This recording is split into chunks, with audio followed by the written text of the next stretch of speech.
read it even 3 times just to make sure that I was reading it right. But I'm like, wait, I didn't know it was on for today. That's why I'm asking you about it because I need to be able to start checking it more often. That's funny. Yeah, yeah. Just it's a website. You just Yeah, I'm setting it up here because it's easier to go in and not have to go look into the email and who knows how far back yeah. it's going to be. If you after the service, if you have a second, I'll walk you through it. Well, I'm going to try to pull up on here and Okay, yeah. And the see if app is called Services.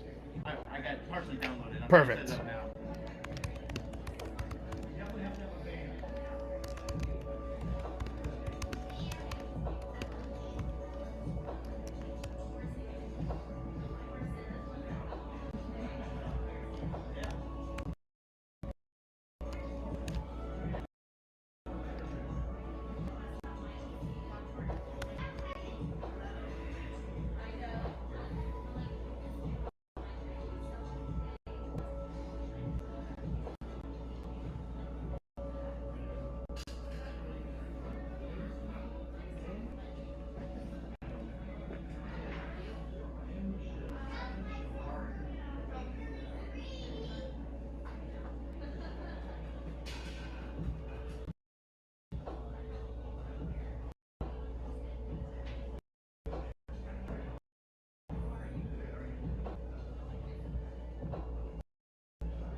Good morning. How are you doing? Woo! So, we have some familiar faces up here today, and we have new faces as well. So we've got Natalie on the drums. Woo! Hi, Natalie. We've got Noel on bass today. Switching up the game. Oh, we got Nelson on guitar here for the first time, I think, right? Or the second. Just kidding. I wasn't here for the first time, so it's my first time with Nelson. Woo! And then we've got Seth here doing multiple things. He's on the keys and the harp, which is pretty amazing. And I think this is your second Sunday in a row, right? Cool. And I'm here. Hello, I'm Yana. And I think all the songs this week are songs you're familiar with. This first one is one that I chose. It's called Road Less Travel. It's about not having to sacrifice your morals to go into the wider path where most other people reside. Yeah, so if you would just stand with us, we're gonna get into it. Ooh, little microphone boost.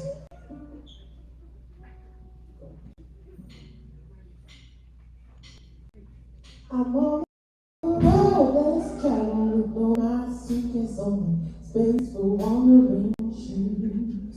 As the path gets narrow and the crowds get fewer only, your love goes deeper with the blues, deeper with the blues, deeper with the blues, deeper with the blues, deeper with the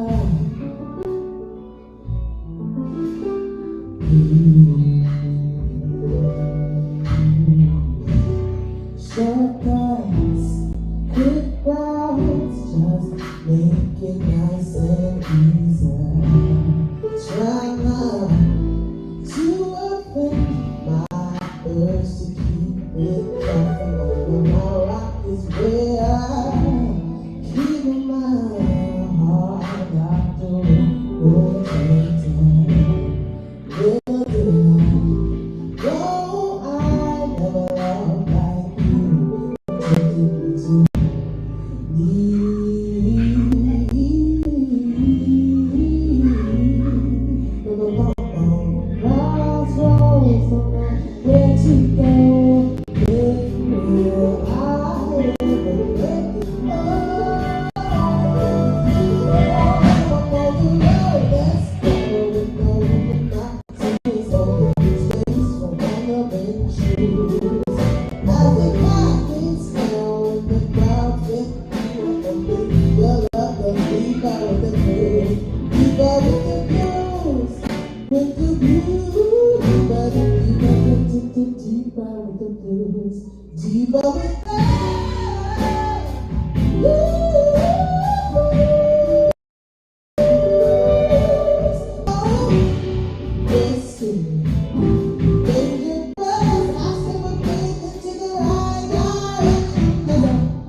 So I'm going to share a little bit about each song because I don't know how much I do that. So I also chose this next song. It's about just kind of trusting more than what we see in this realm, like making peace with the fact that we're all gonna like die someday, and like how we don't know what's gonna happen. Actually, it's kind of this weird thing that we have to just accept as humans. And so I really appreciate like the idea, the concept that like there's another world beyond this realm that's actually like devoid of all the pain and suffering we experience. So I think that that song is kind of what it's about. It's kind of like singing and carrying on and like breathing life into people while we're here with the lives we live, and until we find out what's next, basically.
Just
Thank you guys, that was awesome.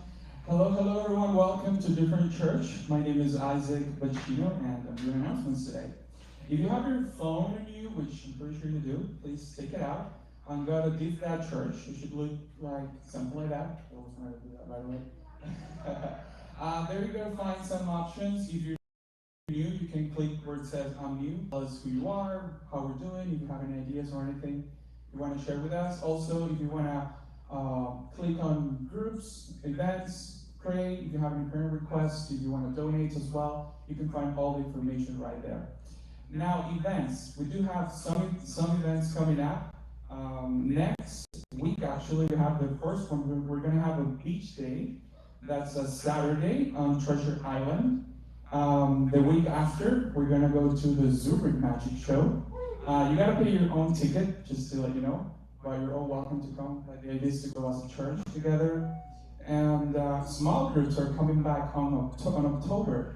We have our groups on Tampa, St. Pete, and also the Zoom groups as well. We're starting on the first week of October.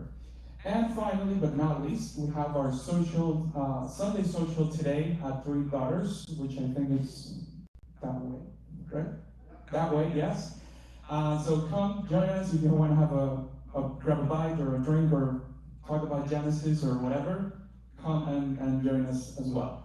That's it. Now, please put your hands together for the great and only Hannah.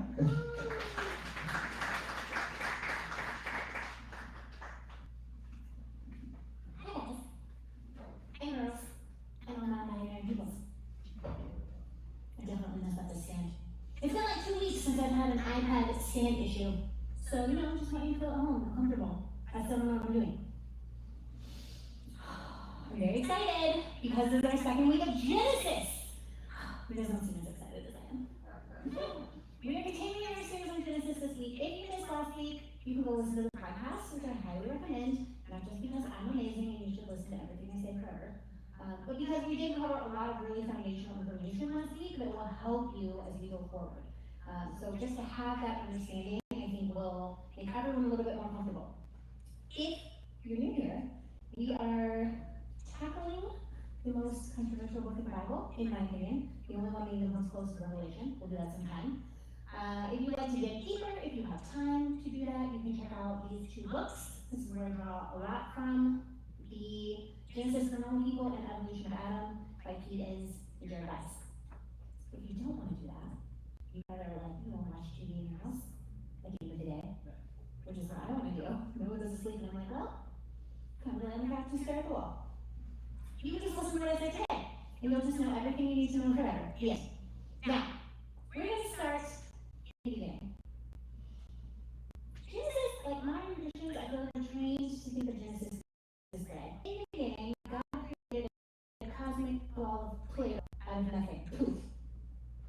Because Genesis 1:1 says, in the beginning, when God created the heavens and the earth, was formless and void and chaotic, and just covered the face of the deep, whatever that is, and the Spirit of God hovered over the face of the waters.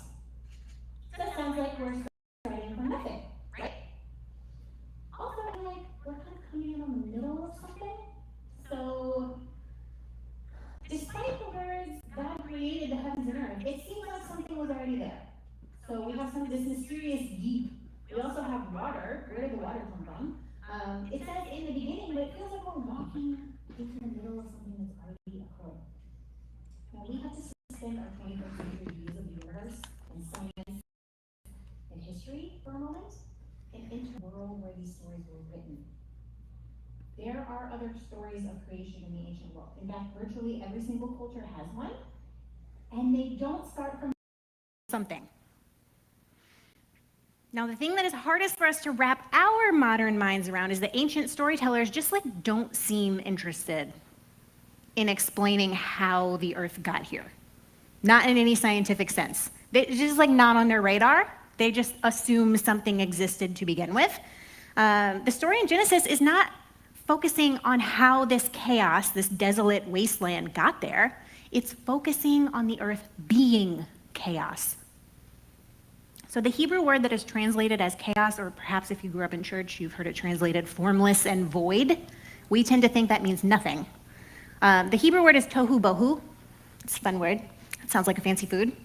Tohu means formless, and bohu means empty. So this compound word in English means something like utterly chaotic.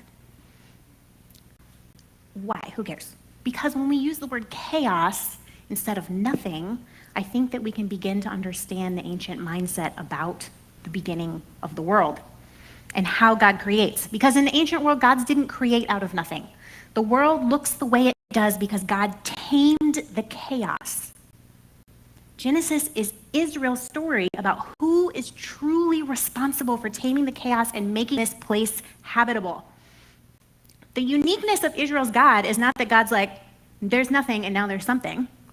It's that God has this swift, invincible power that no other gods in the ancient world had, that he tamed the chaos alone in 6 days with apparently almost no effort. He was just like, hey, here you go, the end. And all the other gods, as we will talk about later, had much more violent beginnings to the world. This is a very big contrast. So how does God tame the chaos? So first, where there is no form, or tohu, God makes habitable, ordered space. And then, where there is emptiness, bohu, God makes things to fill the space. So on days 1 through 3, God creates space, and on days 4 through 6, God fills the space. Here's an example. Imagine you want to host like a game night at your house, and you're very excited about this. You're going to have some friends over. It's going to have snacks. It's going to be amazing. And you get home, and your kitchen table, where you're going to have this game night, into a dumping ground. There's backpacks, old snacks, something sticky left over from breakfast. It's just a nightmare. There's shoes everywhere. That's how it is in my house. There's like crusty stuff that Nova didn't eat on the floor under the table. And you're like, what am I supposed to do? I can't have people over looking like this, right? So you begin to clean it up. You have to create a space to even set out the board, to set out the fake money, to set out the snacks and the drinks. You have to create the space so that you can fill it. And this is what is similar to what's happening in Genesis 1, because God puts things in order before setting up the space. Because we begin with a dark, churning ocean called the deep, mysterious, and nothing else. And on day 1, God creates space for the sun and the moon and the stars, the things that give off light. But the sun and the moon and the stars don't actually get created until day 4. Now, obviously the moon doesn't give off light, it reflects light. But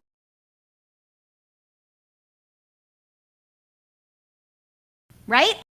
On God creates space, so on day 4 it can be filled with celestial objects. On space for birds, creatures, things that mindset didn't need to exist. And then on day 5, birds and the sea creatures are created. Day 3, God moves the oceans to the side. Dry land can appear, so all the land and then separating the waters above from the waters below with firmament. We'll get to that in a second. So this is the overall picture. We begin with chaos. We have air and that make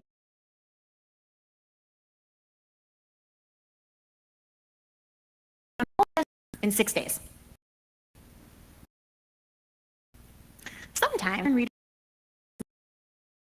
2 directions here.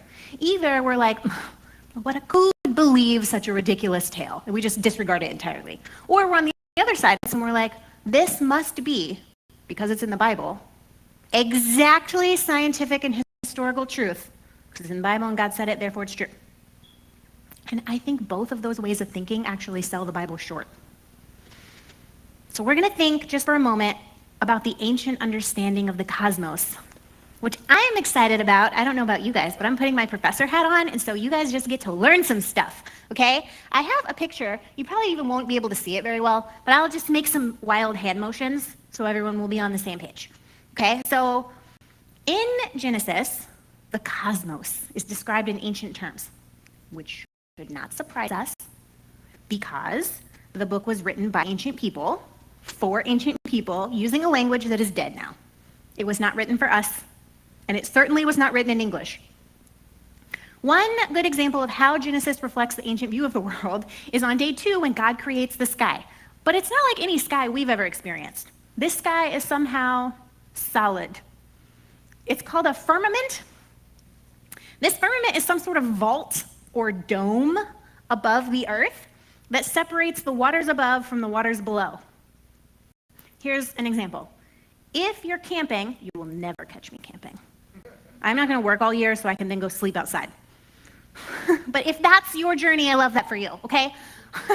Just imagine you're camping, you're just like living your best life, you love being outside, it's so great. Torrential downpour. But don't worry, you built yourself a very sturdy tent and you are safe and dry inside. There is water above and something is you, yes? And hopefully your tent has a floor that's keeping the water from running into your sleeping bag. I've never been in a tent, so I'm just imagining. I hope there's a floor in your tent. So that's one example. You're safe.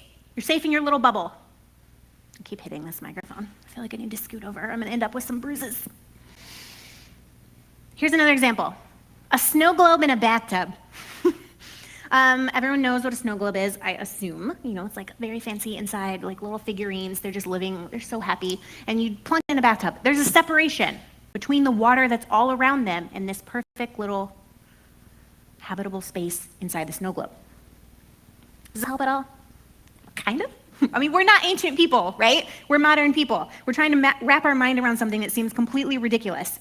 The ancient people had no concept of an ever-expanding universe, okay?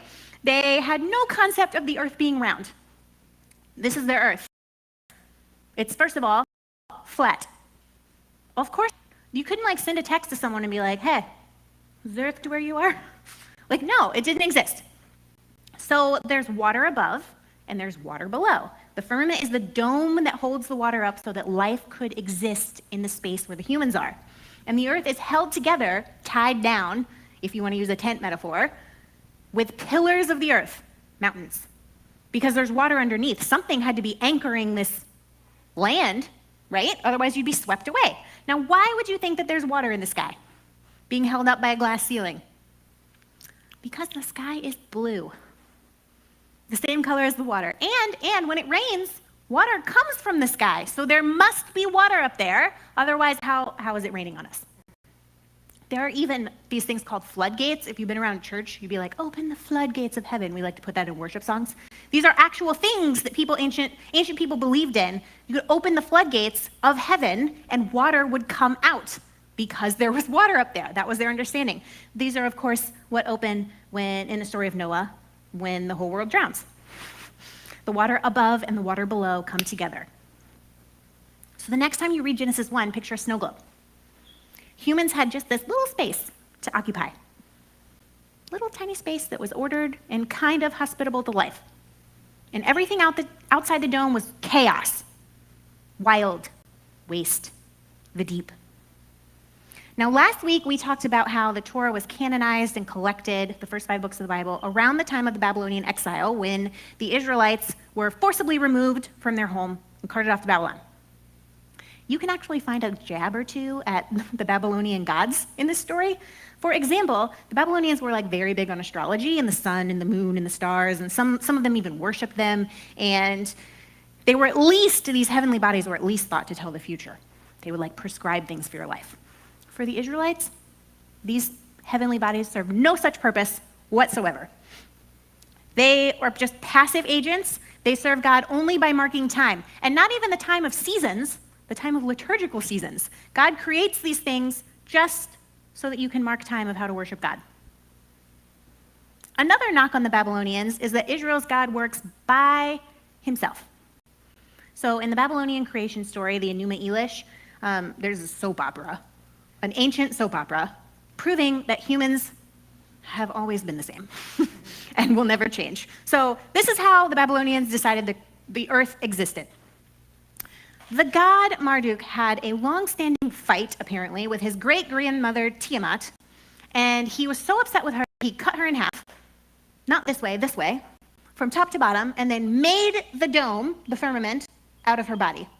And was like, ta-da, you're welcome.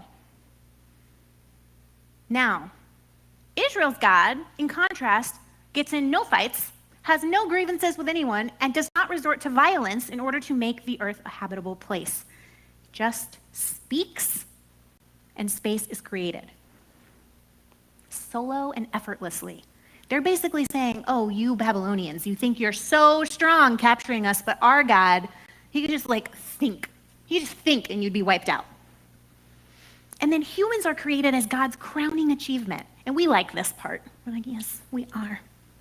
I'm so great.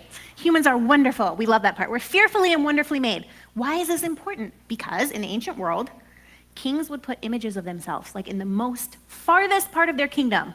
They'd put paintings and statues and put themselves on coins. And be like, just in case you forgot, I'm watching you.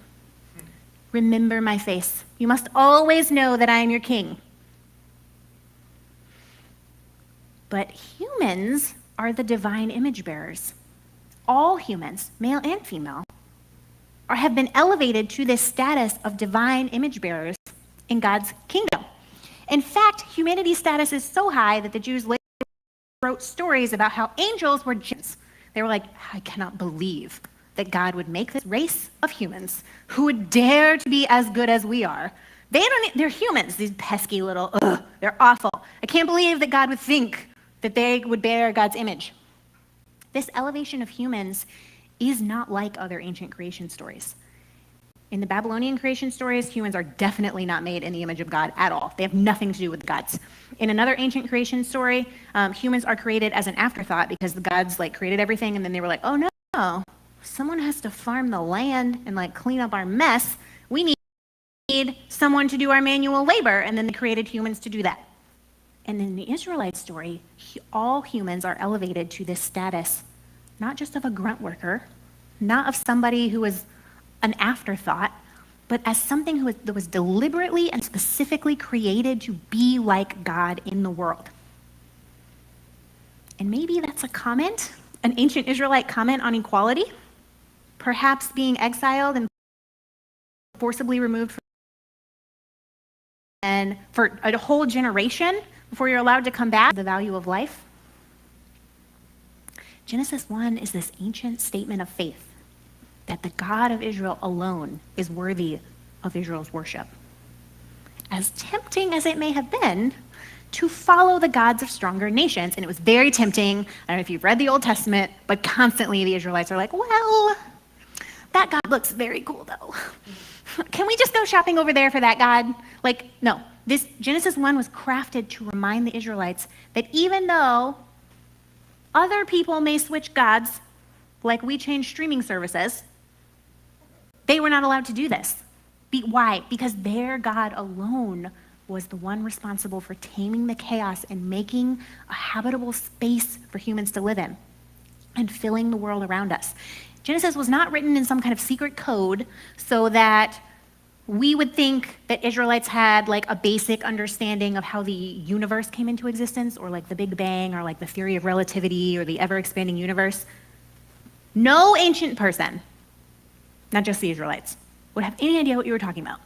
If you just pulled one of them out, the person who gave the final sign-off on Genesis, be like, yes, final editing, good, stamp approved. You'd be like, well, so have you thought about the Latin, out of nothing, nothing comes, and God spoke, and then poof, the world was created, and do you know about the theory of relativity? And they would just be like, I'm sorry, what are you talking about? This would not even on their radar. No ancient person had any understanding of these concepts. I'm not entirely sure we have a good understanding of these concepts either. I can say the theory of relativity. Don't ask me to explain it to you. Genesis was written to tell the Israelites that their God, and not the gods of other nations, was the chaos tamer and therefore worthy of their worship. And I know we keep coming back to this, but they made the point in ancient ways, using ancient ways of thinking, and they were ancient people. When the Babylonians told stories of angry gods cutting each other in half to create the world, the Israelite response was not, you're so silly. You're so dumb. Don't you know all this talk about the gods is just primitive? Don't you know that there really isn't any solid structure above the earth keeping water at bay? Don't you know that the stars are actually billions of light years away and the earth is in fact round, not flat, and it revolves around the sun? You should get with the program. It seems ridiculous to even think that the ancient Israelites would have had that conversation. And yet I feel this is what happens when we read our own modern understanding of science back into this text that was created 2,500 years ago.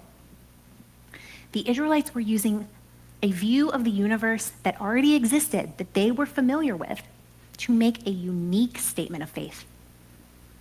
And this statement was, our God, no matter what you might think of us as a captured people, is not weak. Our God is in fact stronger than all of your gods put together. And later in the Exodus story, this becomes a rallying cry for the Israelites. Not only is our God the one who makes this possible, our God is the creator, he's also the deliverer. Our God is the redeemer. Yahweh, which is the name for Israel's God, as creator and deliverer are the two things that mark Israel's God off from every other God that existed in the ancient world. And this is why Yahweh alone could expect their devotion. This is also why worshiping the gods of other nations was perhaps the worst thing you could do. Even if other people were just jumping around, they're like, oh, I've got my list of household gods, and then my city gods, and then my country gods, and just a couple extras just in case. Oh, you have a different God? I'll add that to my list, and we'll just pray to everyone. No, the Israelites, again and again, they were like, we can't do this. This is not allowed. Why? Because abandoning Yahweh was to abandon the one who made life possible for them. The band can come back up. This is part of the beauty of this story. Because Yahweh makes life possible. And the Israelites are telling this ancient story to preserve the beauty of what they understand about the world. And I think we have to give them some credit. Like, they created such a literary gem. Like, we are still talking about it 2,500 years later. What other stories are 2,500 years old that we're still talking about? The opening chapter of the Bible is not like slapped together like a last-minute term paper. Like, it is crafted. It's beautiful, it's subtle, it's challenging, it's artistically composed. The theology is deep, especially against the ancient backdrop of the other culture's theology. This makes sense, right? Because storytellers, not academics, wrote this. They weren't like having someone read it and be like, you know what, this doesn't make sense. That wouldn't happen in real life every 5 seconds. Just imagine if you were watching Lord of the Rings and your friend paused it every 5 seconds and be like, that's not what happens in real life. If you don't experience that friend, if you've never experienced that friend, that's because you're that person.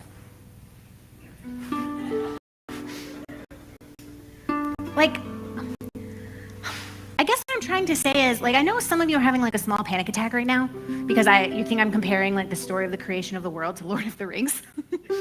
And I feel like that's a great place to leave this message. Okay, so if you're uncomfortable, first of all, take a breath. Shake it out, okay?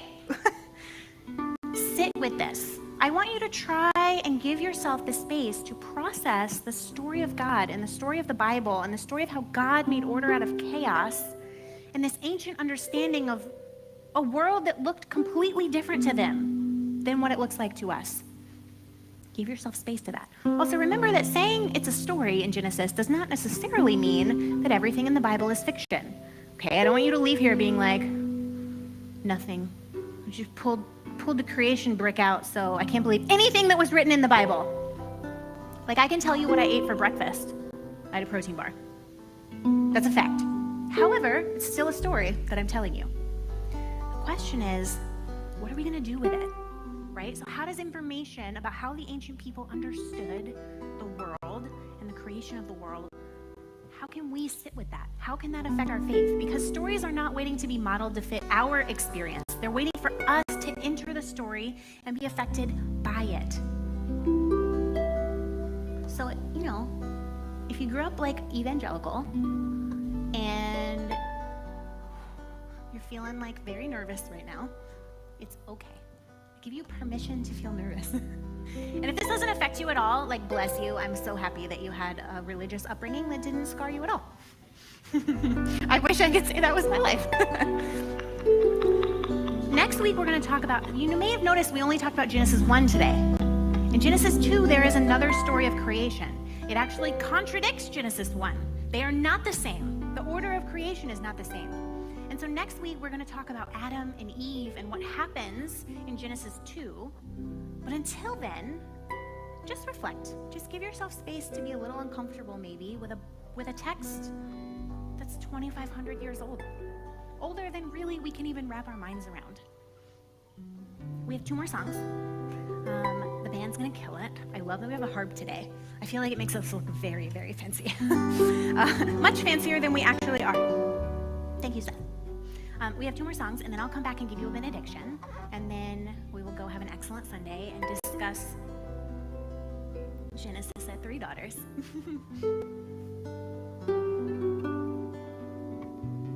All right, so if you don't mind, you can stand with us for the last 2 songs.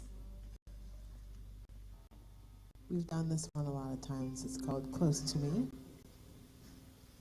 It's about just realizing that as distant as God sometimes feels, or like feels to you maybe, God is actually a lot closer than you think.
This last one is called Into the Mystery. This is probably the newest one of all the songs, even though we've done it before recently.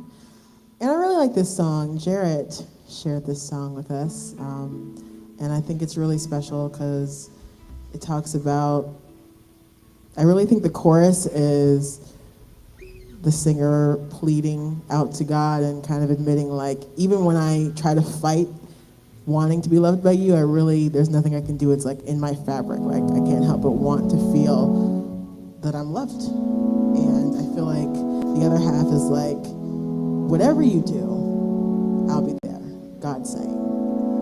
And even though God is like supposed to know all, right? We don't know everything. So there's still a lot of trust that goes into moving forward.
into the mystery. I don't know where you're headed, but I follow you to the mystery.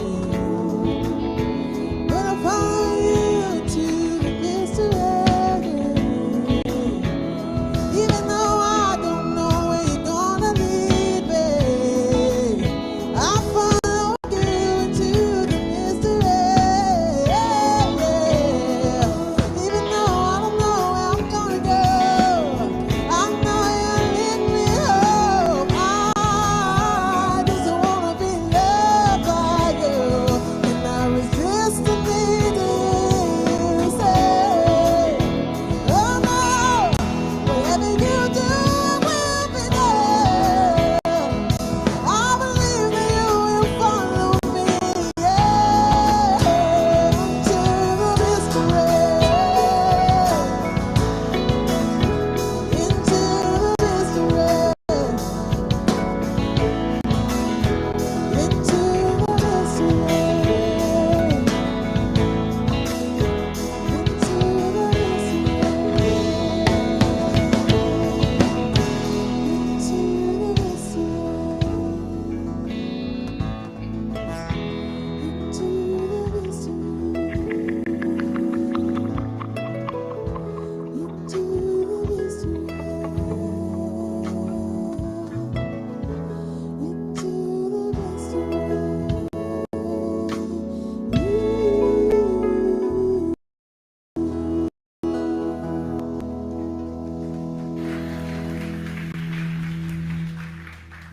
You can be seated.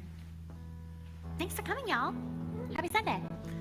Check out the Stuff Center on the way out. It's by the door. It's aptly named because there's stuff there for you to check out. The stickers are free, so grab one. You can put them on any place you put stickers. I gave one out at Pride, and this kid stuck it right on their forehead. And I saw him for the next 7 hours with a sticker on his forehead, and then I saw him that evening, tan. He had a Diff Church logo on his forehead. So maybe don't do that. Come to Three Daughters. They open at 11:30, so they should be open. They're kid friendly. If you have kids, they have food, drinks, alcoholic and non-alcoholic, however you prefer. We have to tear everything down here because this obviously is a functioning opera company. As you can see, they have moved the symphony instruments back in. So we've lost a few seats. Thank you for not putting your coffee on the giant drums. Next week, as I said, we'll talk about Adam and Eve.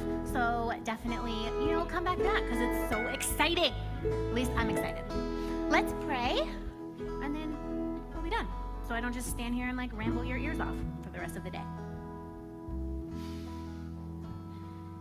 God is shade from the September heat, the sweetness of berries right off a bush, a cold soda from a corner store at 3 p.m. on a Saturday. God is rain to dry soil, and God is the soil itself. May the love of the Spirit cast a cool shade on your life, that you might rest under the tree of your own belovedness, your life ripe with the fruit of the Spirit. Amen. Thanks for coming. See you next week.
Yes.